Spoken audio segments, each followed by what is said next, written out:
అందులో పరిపూర్ణమైనటువంటి అవతారం శ్రీరామ అవతారం అని మన పెద్దలు సూచించారు.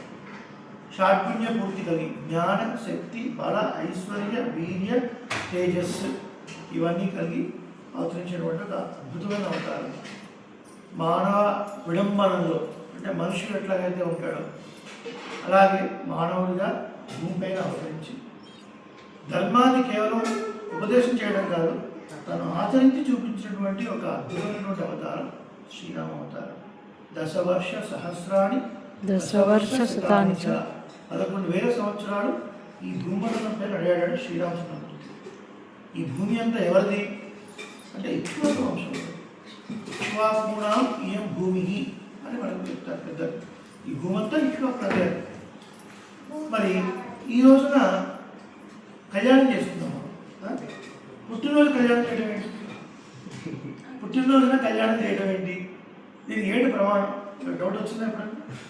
రాకపోతే ఓకే. వచ్చిందా? సరే, సమాధానం ఏంటి? అవతారం రోజున కళ్యాణం చేయటం, అవతారం బర్త్డే చేయాలి కదా. అంటే ఆగమశాస్త్రం పురుషోత్తమ సంహిత ఇలాంటి ఆగమశాస్త్రం చెప్తుంది ఏంటంటే, చెప్పండి. యస్య అవతార దివసే తస్య కళ్యాణమాచరేత్. భగవంతుడు అవతరించడం రోజునే కళ్యాణం చేయాలి. అప్పుడు ఆగమశాస్త్ర ప్రమాణం ఉంది. భగవంతుడు అవతరించడమే కళ్యాణం అంటే, కళ్యాణం అంటే మంగళవారం అర్థం అన్నమాట. ఇప్పుడు అందుకని ఆగమశాస్త్ర ప్రకారంగా ఏ రోజైతే స్వామి అవతరించాడో ఆ రోజునే కళ్యాణం చేయడం పరిపాలన. లక్ష్మీ నృసింహస్వామి కళ్యాణం ఎప్పుడు? స్వాతి నక్షత్రం. శ్రీ వెంకటేశ్వర స్వామి శ్రవణ నక్షత్రం. ఎక్కడైనా మీరు వెంకటేశ్వర దేవాలయంలో స్వాతి కళ్యాణం చేస్తున్నారు అంటే శ్రవణ నక్షత్రం రోజు చేస్తున్నారు. ఆ నక్షత్రం రోజు అవతరించాడు కాబట్టి అట్లా కన్యా శ్రవణ సంజాతం కన్యామాసంలో అంటే సుమారు దసరా ఆ సమయంలో ఇక్కడ బ్రహ్మోత్సవాలు ఇవన్నీ నడుస్తూ ఉంటాయి. అటువంటి ఆగమ ప్రమాణం ప్రకారంగా ఏ రోజైతే పరమాత్మ అవతరించాడో ఆ రోజున కళ్యాణం చేసుకోవడం అనేది మనకు సంప్రదాయంగా వస్తున్నటువంటి ఒక విషయం, అద్భుతమైనటువంటి విషయం. శ్రీరామ నవమి వసంత నవరాత్రులు. ఈ వసంత ఋతువులో వచ్చేటువంటి 9 రోజులు శ్రీరామాయణ పారాయణం, శ్రీరామాయణ ప్రవచనాలు అనేక చోట్ల జరుగుతూ ఉంటాయి. జరగాలి కూడా, చాలా విశేషమని చెప్తారు. ముఖ్యంగా ఉపదేశం పొందినటువంటి వారు సంక్షేప రామాయణం అంటే కనీసం చేసుకోవడం చాలా ఉత్తమం. అయితే పరమాత్మ అవతరించడమే కళ్యాణం. పరమాత్మ అవతరిస్తున్నాడు అంటే ఏదో మన కోసం ఒక అవతారం తీసుకుంటున్నప్పుడు కేవలం పరమాత్మ మాత్రమే రాడు. శ్రీవిష్ణు పురాణంలో ఒక శ్లోకం ఉంది. రాఘవత్వే భవత్సీత రుక్మిణి కృష్ణ జన్మని అన్యేషు చ అవతారేషు విష్ణో ఏషా అనపాయిని. అనపాయిని అంటే వదిలిపెట్టకుండా ఉండేది అని అర్థం అన్నమాట. శ్రీమన్నారాయణుడు ఒక దైవం రూపం తీసుకుంటే ఒక దేవతా స్త్రీగా మారుస్తాడు, ఒక మానవ రూపం తీసుకుంటే మానవ స్త్రీగా వస్తాడు. కాబట్టి ఆయన రాఘవుడిగా వస్తే సీతగా వచ్చింది, ఆయన కృష్ణుడిగా వస్తే రుక్మిణిగా వచ్చింది. ఎప్పుడైతే పరమాత్మ అవతారం ఉంటుందో అప్పుడు కూడవే అమ్మవారు కూడా వస్తారు. మనం తిరుమంత్రం చూస్తున్నాం. రాఘవేణ ప్రభాయత భాస్కరేణ ప్రభాయత అంటే ఏంటి? సూర్యుడి నుంచి కాంతి ఉదయించడం కుదురుతుందా? కుదరదు. నాకు కాంతి మాత్రం కావాలి, సూర్యుడు అక్కర్లేదు అంటే కుదరదు. అలాగే పుష్పం నుంచి పరిమాణం విడదీయడం కుదురుతుందా? కుదరదు. అట్లాగే పరమాత్మ నుంచి అమ్మవారిని విడదీయడం కుదరదు. వాళ్ళిద్దరూ కలిసే వస్తారు. ఎలాంటివంటి ఈ అవతారాలు అంటే యాదవాభ్యుదయం ఒక కావ్యం, మహాకావ్యం. దాన్ని రాసినటువంటి వారు వేదాంతం తీసుకుంది. వాళ్ళు చెప్పారు అవతారం ఎట్లాంటివి అంటే పరమాత్మ యొక్క కళ్యాణ గుణాలు సముద్రం లాంటివి.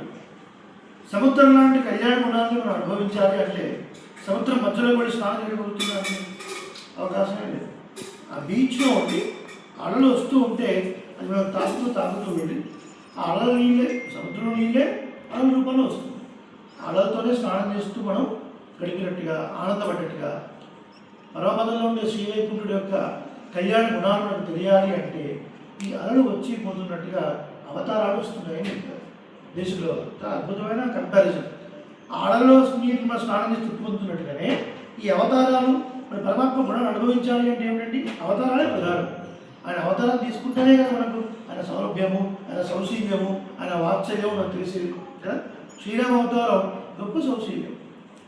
ఆయనతోని అంటే ఆయన వంశానికి కానీ, ఆయన ధనానికి కానీ, ఆయన విద్యకు కానీ, ఏమాత్రం కంపారిజన్ పోలిక లేనటువంటి వాడితో అడమరిక లేకుండా ఉన్నాడు శ్రీనివాసచంద్రమూర్తి. అది సౌశీల్యము అని పేరు. ఎవరితో ఉన్నాడు? ధ్రువుతో ఉన్నాడు. ఎవరితో? గుహతో ఉన్నాడు. ఆ గంగా నది తీరం దాటుతున్నప్పుడు ఆ పడవలు నడిపించుకుంటూ ఉండేవాడు గుహుడు. అలాగే అడవుల్లో ఉండి జంతువుల్ని సంబంధించి వాటితో పాటు కుదిరపురుషుడు చేసుకునేటువంటి వాడు గుహుడు. అటువంటి వాడిని కూడా మిత్రుడు అని దగ్గరకు వచ్చి ఆలింగనం చేసుకొని, లక్ష్మణ, ఈయన నాకు ఆత్మ సమస్యకుడు, నా ప్రాణమిత్రుడు, నీకు అన్నయ్య లాంటి వాడు అన్నాడు. గుహుడు అంటే ఏదో మనలాగా మంచి ధోతి ఉత్తరం ఇట్లాగే ఉండదు, ఓన్లీ జీప్ టీ షర్ట్ అది కూడా ఉండదు. ఏదో ఆకులు అడవులు కట్టుకొని ఉంటాడు. ఇక్కడ దాకా బురద ఉంటుంది మోకాళ్ళ వరకు. ఎందుకు? పడవలు నడిపిస్తుంటాడండి. ఈ పడవలో కూర్చోబెట్టి ఆ తీరంలోకి దింపి వెళ్ళి రావడం. పడవలు నడిపించేవాడు కొంత దూరం పడవలు పెట్టాల్సి వస్తుంది. ఇక్కడ వరకు బురద, సాఫిస్టికేటెడ్ కాస్ట్యూమ్స్ కూడా లేవు. అలాంటి వాడిని కూడా ఈయన ప్రాణమిత్రుడు అని ఆలింగనం చేసుకున్నాడు. దానికి సౌశీల్యం అని పేరు. సౌశీల్యం అంటే పెద్దవాడు చిన్నవాడు అన్న తేడా లేకుండా, ఇందాక చెప్తున్నాం కదా, తన వంశము, తన సంపద, తన విద్య, ఈ మూడింటికి ఏమాత్రం దగ్గరలో కూడా లేనటువంటి వాడితో కూడా అరమరిక లేకుండా ఉంటుంది. ఆ తర్వాత అగ్నిసాక్షిగా మైత్రి చేసుకున్నాడు సుగ్రీవుడితో. సుగ్రీవుడు ఎవరు? వానరుడు, చపల చిత్తం. పోతే ఏం చేస్తుందండి? ఒక చెట్టు మీద జామపండు దొరికింది, ఆ చేతిలో ఉంటుంది. మీ చేతిలో మామిడి పడుతుంది అనుకోండి, మీ పక్కన పడేసి దాని దగ్గరికి వస్తుంది. అవునా కదా? అంటే ఒక చోట ఉంటుంది అని చెప్పలేము మనం. అంత చిత్ర స్వభావం వానరుతో కూడా అగ్నిసాక్షిగా చేసుకుని మిత్రత్వాన్ని. ఇవన్నీ పక్కన పెడితే సాక్షాత్తు మహాలక్ష్మి స్వరూపమైనటువంటి సీతాసాధ్వి, ఆమెను అపహరించుకున్నటువంటి దుర్మార్గుడైనటువంటి రావణాసుడు యొక్క తమ్ముడు విభీషణుడు. ఆ విభీషణుడు కూడా వచ్చి సర్వలోక శరణ్యాయ రాఘవాయ మహాత్మనే నివేదయత మాం క్షిప్రం విభీషణం ఉపస్థితం అని ఆకాశంలో నిలబడి, ఆ పక్కన రామచంద్రుడు కూర్చొని ఉన్నారు, ఈ పక్కన వానరులు ఉన్నారు, ఇప్పుడు సుగ్రీవుడు, జాంబవంతుడు, హనుమంతుడు అందరూ ఉన్నారు. నేరుగా రాముడు చూడకుండా వీళ్ళ వైపు చూసి, అయ్యా మీరు వెళ్ళి నివేదించండి, నేను రాముడి యొక్క శరణు కోరి వచ్చాను, రాముడి యొక్క శరణు కోరి వచ్చాను, నా పేరు విభీషణుడు, రాముడికి నివేదించండి అని. ఏమంటే రాముడు అక్కడ ఏదో ఉంది, సముద్ర తీరంలో ఒక బ్రిడ్జి పెడుతున్నారండి. బ్రిడ్జి పెట్టేటప్పుడు మరి వాళ్ళకే సపరేటు మన క్యారవాన్స్ అవన్నీ ఏం లేవు. రామలక్ష్మణుడు కూడా బయట కూర్చొని ఉన్నారు, వీళ్ళందరూ ఇక్కడే కూర్చొని ఉన్నారు. ఇక రాముడు నేరుగా అడగలేదు అంటే మన సంప్రదాయం కనబడుతుంది. శ్రీరామాయణాలు పెరుమాళ్ళను నేరుగా సేవించకూడదు, ఒక భావతత్వముని మూలంగానే సేవించాలి, ఒక భావతత్వం మూలంగానే సేవించాలి. కాబట్టి అటు సుగ్రీవుడు, ఇటు ఆంజనేయ స్వామి, ఇటు జాంబవంతుడు, అయ్యా నేను నివేదించండి. నివేదన అంటే ఏంటి? ఆత్మ సమర్పణ అని అర్థం. ప్రసాదాలు పెట్టుకున్నాం ఇక్కడ, నివేదించావా లేదా? అట్లా నన్ను నివేదించండి అని అర్థం. నాకు నేను సమర్పించుకుంటున్నాను శ్రీరాముడికి, మీరు వెళ్ళి చెప్పండి అని చెప్పాడు. హైదరాబాద్ రామాలయంలో ఇంకా అనేక చోట్ల నరసింహమూర్తి నన్ను చూశాడు చాలాసార్లు, కానీ నా దగ్గర రాలేదు, మాట్లాడలేదు నరసింహమూర్తి.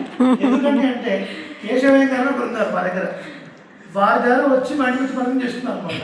మమ్మల్ని ఎప్పుడో పరిచయం చేయమని అడుగుతారండి, మూర్తి గారు పరిచయం చేస్తున్నాను, మూర్తి పేరు వేరే రవికుమార్ పరిచయం చేశారు. నేను అన్న మీరు ఎప్పుడు చూస్తారని నన్ను అన్న, హైదరాబాద్ చాలాసార్లు చూస్తారని అన్న, మరి ఒకసారి మాట్లాడచ్చు కదండి అని. అట్లా కాదండి, ఒక భావతత్వం మూలంగా వచ్చి పరిచయం చేసుకోవాలనుకున్నాను. సో నేను అంత పెద్దవాడు కాదు, కానీ ఆయన యొక్క నిష్ట అట్లాంటిది. పెద్దలు సేవించినప్పుడు వారికి తెలిసిన వాళ్ళ ద్వారా మనం పరిచయం చేసుకోవాలి. పెద్దలైనా పెరుమాళైనా, పెరుమాళకి ఆచారానికి భేదం ఉందా? లేదు కదా. సో అట్లా ఒక ఆచార నిష్ట. కాబట్టి విభీషణుడు కూడా మీరు నివేదించండి అంటారు. అన్న తర్వాత వీళ్ళందరూ పాపం చర్చ చేసుకున్నారు, తీసుకోవాలా వద్దా. రాక్షసుడు తమ్ముడు, సీతలో ఎత్తుకున్న దుర్మార్గుడు రావణాసుడు, వాడి తమ్ముడు అంటే నువ్వు ఎట్లా ఉంటాడు, వాడు అట్లనే ఉంటాడు కదా. వాడు వీడు వద్దు అన్నారు, రావణ అన్నాడు అట్లయితే కాదు, వాళ్ళు దోషాలు ఉన్నా సరే, దోషాలు లేకపోతే నేను వాడిని తీసుకుంటే నాకు ఉపద్రవం ఏముందండి? దోషం ఉన్నవాడిని తీసుకుంటే నాకు ఉపద్రవం కదా. వాడు దోషం ఉన్నా పర్వాలేదు, నేను వాడిని తీసుకుంటాను అని విభీషణ కూర్చోబెట్టుకొని పాపం అనుకొని, విభీషణ ఇంత అడవులో నేను ఎందుకు వచ్చావు తెలుసా అన్నాడు. ఎందుకు వచ్చావా? నీ భార్యను వెతుక్కుంటూ వచ్చావు, సీత అనుకుంటూ వచ్చావు, సుగ్రీవుడితో మంచి దొరికింది వచ్చావు, అదే నీకోసం వచ్చాను. చెవులో పువ్వు పెడితే కనకాంబరం పువ్వు, మల్లె పువ్వు పెట్టచ్చు, కానీ మరి కాలిఫ్లవర్ పెడతాడంటే నా కోసం వెతుక్కుంటూ రావడం ఏంటి? రామ చమత్కారంగా అంటే ఇది రామాయణంలో లేదు, వాల్మీకి రామాయణంలో లేదు, కమ్మరామాయణంలో ఉంది. అప్పుడు కమ్మరామాయణం చెప్తాడు, రాముడు చెప్తాడు, గుహనోడు ఐవరానో మున్పు కున్ను సూழ்వాన్ మహరుడు అరువరానో ఎమ్ముடைய అంటిన్ వల్ల గుమ్ముடைய ఎడువరానో. అయ్యామే నలుగురా అన్నదమ్మయ్య. మా నాన్నగారికి 353 మంది భార్యలు, కానీ సంతానం లేదు. పుత్రకామేష్టి చేస్తే ఆ యజ్ఞపురుషుడు ఏదో చిన్న చెంబులో పాయసం ఇచ్చాడు. మా ముగ్గురు తల్లులు మాత్రం పుచ్చుకున్నారు. వచ్చేసింది పాయసాడని ప్రసాదం మాత్రమే పుచ్చుకున్నారు. అయిపోయింది 5 నిమిషాలు పుచ్చుకున్నారు. మేమేమో నడువులో పుట్టాము. మా నాన్నగారు ఉంటే రామా ఏంట్రా ఇంతమంది భార్యలు ఉన్నారు, కనీసం నీకు ముగ్గురైన తమ్ముళ్ళు అడవులకు వెళ్ళు, నీ తమ్ముళ్ళు సంపాదించుకుంటా అన్నాడు. అందులో వచ్చాము. గుహనోడు ఐవరాము, గుహుని కలిసిన తర్వాత మేము 5 అన్నదమ్ములం అయ్యాం. తర్వాత సుగ్రీవుని కలిసిన తర్వాత 6 అయ్యాం. నా మీద ప్రేమతో సముద్రం తీరం నుంచి ఆ తీరం నుంచి ఈ తీరం దాకా వచ్చిన ఓ విభీషణ, నీతోని మేము 6-7 అన్నదమ్ములం అయ్యామయ్యా. అంటే వాళ్ళని తీసుకోవడం మాత్రమే కాదు, నా సొంత తమ్ముడు అన్నాడు రామచంద్రమూర్తి. ఇంత సొసైటీలో కూడా రాముడు అదంతా చూపించాడు. కాబట్టి సకృదేవ ప్రపన్న చెప్పండి. సకృదేవ ప్రపన్నాయ తవాస్మీతి చ యాచతే అభయం సర్వభూతేభ్యో దదామి ఏతత్ వ్రతం మమ. శ్రీరామ చరమ శ్లోకం అంటారు. ఈ శ్లోకం చెప్పడానికి 24 శ్లోకాలు రామాయణం నడిచింది. దీని అర్థం రామా నేను నీ వాడను అని ఒక్కసారి అంటే చాలు, వాడు ఎటువంటి వాడైనా స్వీకరిస్తాను, వాడి దోషాలు పోగొడతాను, స్వీకరిస్తాను, అనుగ్రహిస్తాను అన్నాడు రామచంద్రమూర్తి. అంత అద్భుతమైనటువంటి అవతారం. ఎన్నో కళ్యాణాలు విరావాసం సమయం ఉన్నప్పుడు మరి కొన్ని విశేషాలు చేయించబడతాను. ఏ చెప్పండి. వేద వేదాంత వేద్యాయ మేఘశ్యామలమూర్తయే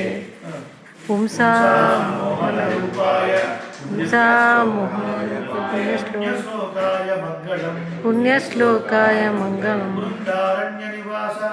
బృందారణ్య నివాసాయ బలరామానుజాయ చ ప్రాణనాథాయ పాదసూతాయ మంగళం.